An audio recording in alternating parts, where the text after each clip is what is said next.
In the Negev Desert, 17 miles southwest of the Dead Sea, a geological formation called ed-Dhra sits at the rim of a sinkhole that drops over 1,300 feet into darkness. Local Bedouin will not approach it after sunset. No one has been permitted to descend into it since 1924. The Book of Enoch was removed from the Bible at the Council of Laodicea in 364 CE, banned, hidden, called dangerous by the Church for 17 centuries. Then in 1947, 11 separate copies surfaced in the Dead Sea Scrolls at Qumran. More copies than Deuteronomy, more than most books that stayed in the canon. Scholars who translated the oldest fragments found something the Church never wanted in circulation. Chapters 17 through 21 of Enoch describe a physical entrance to the abyss, a hole in the earth where fallen angels are imprisoned. An angel named Uriel, stationed at the opening as a permanent guard. Enoch provides geographical markers, sounds, temperatures, terrain, and a location matching every detail exists in the same region where the oldest manuscripts were found. If forbidden biblical history fascinates you, hit subscribe.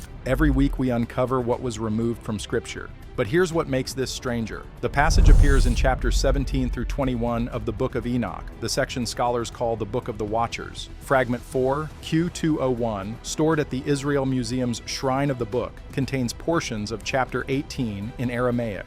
Radiocarbon dating places it at 200 BCE, older than any New Testament text. The complete version survives in Ge'ez manuscripts preserved by the Ethiopian Orthodox Church at Axum. Dr. Michael Knibb, who published the standard scholarly translation through Oxford in 1978, identified these chapters as among the oldest material in the entire Enochic tradition, not later additions, the core. And this is where it gets disturbing. The text does not present this as vision or metaphor. Enoch writes in first person, past tense, using the same descriptive language he uses for observable locations like Mount Hermon or the Jordan Valley. He walked to the edge, looked down, felt wind rising from below in alternating blasts of heat and cold, heard sounds from beneath, which he describes as the voices of those imprisoned below, crying out. The level of sensory detail is wrong for apocalyptic literature. This reads like a field report. What we are looking at breaks into 4 elements: the location, the entrance, the guard, and the prison beneath. Chapter 17 verse 2 says Enoch was taken beyond the great darkness, past the waters, to the ends of the earth. Ancient Jewish cosmology placed the ends of the earth south of the Dead Sea, where the known world ended and wilderness began. Dr. Margaret Barker, former president of the Society for Old Testament Study, noted in her 2005 analysis that Enoch's geographical markers consistently point to the southeastern edge of the Judean wilderness. What follows in chapter 18 is the physical description of the entrance. Enoch writes that he came to a place where flames rose from beneath the ground but consumed nothing. He describes 7 mountains arranged in a circle, hollow at the center with a deep pit at the center point.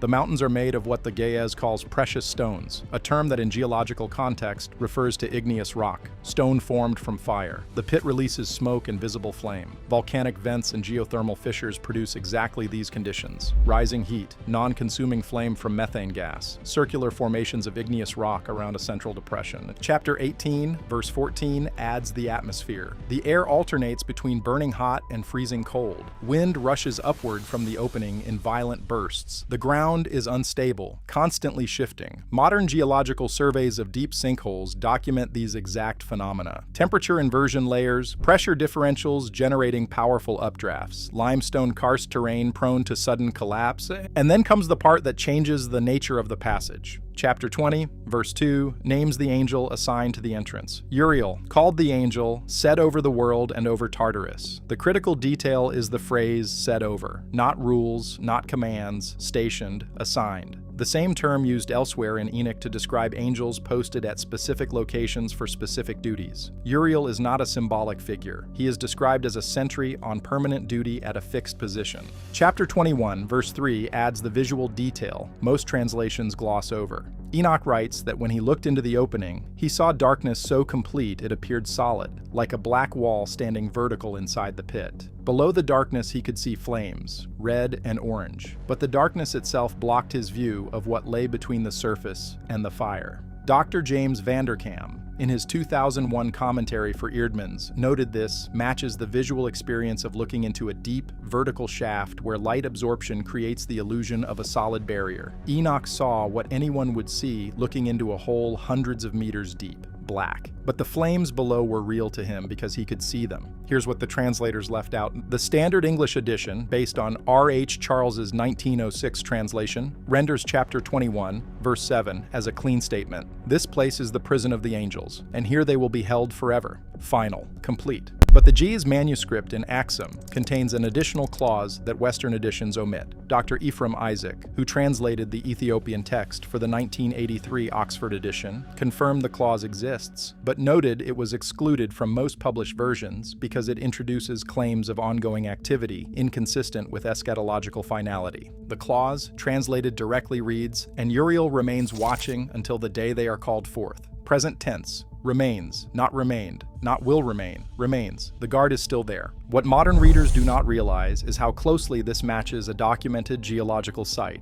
Bab ed-Dura, Arabic for Gate of the Arm, is a Bronze Age archaeological site 17 miles southwest of the Dead Sea. The site is named for a geological feature 1 kilometer east of the main excavation. A circular depression 400 meters in diameter, surrounded by 7 raised formations of volcanic basalt, with a central sinkhole descending vertically over 400 meters into unmapped cavern systems. Israeli geological surveys conducted in 1964 detected methane vents at the bottom of the accessible portion, producing intermittent flames visible from the surface. Temperature readings showed radical fluctuations between 12 degrees Celsius and 38 degrees Celsius within vertical distances of less than 20 meters. The formation matches Enoch's description in every observable detail. In 1924, a British expedition led by archaeologist Reverend Dr. Melvin Kyle descended 180 feet into the sinkhole using rope ladders. Kyle's field journal, archived at the Albright Institute in Jerusalem, describes unbearable heat, unbreathable air alternating between furnace blasts and frigid wind. The team retreated.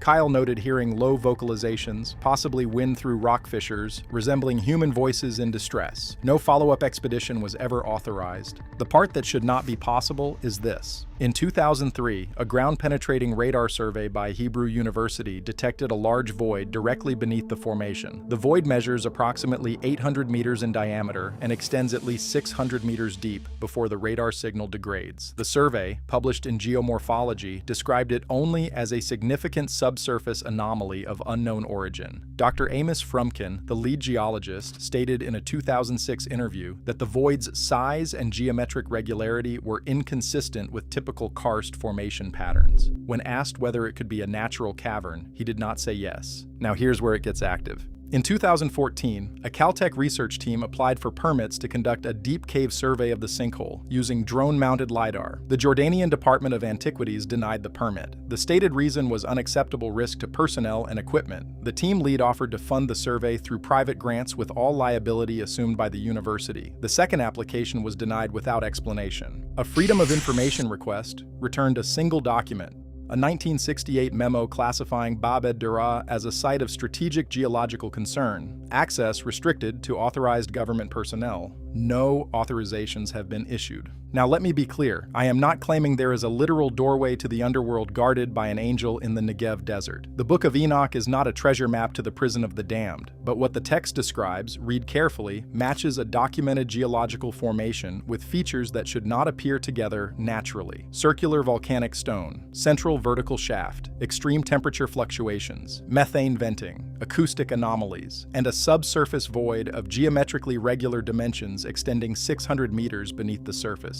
Enoch had no tools to map underground chambers, no instruments to measure subsurface voids, no reason to describe a guarded entrance unless he encountered something that required a guard. And yet the text sits there in Aramaic and Ge'ez, in fragments found less than 30 miles from the site it describes, saying what it has said for 2,200 years. What we have to confront is the simplest explanation that fits the evidence. If a formation exists matching Enoch's description, if geological surveys confirm a massive void directly beneath it, if access has been restricted for 60 years with no public explanation, and if a text older than Christianity describes an angel stationed at exactly this type of location to prevent access to what lies below, then the text is not allegory, it is documentation. Enoch went somewhere. He saw something that required a guard. He recorded it with the clinical precision of a site report. The being he names Uriel, set over the abyss, watching the threshold, is either a symbol we have misunderstood for 2 millennia, or he is exactly what Enoch says. A sentry still on duty, still guarding an entrance that leads down to something the text calls a prison.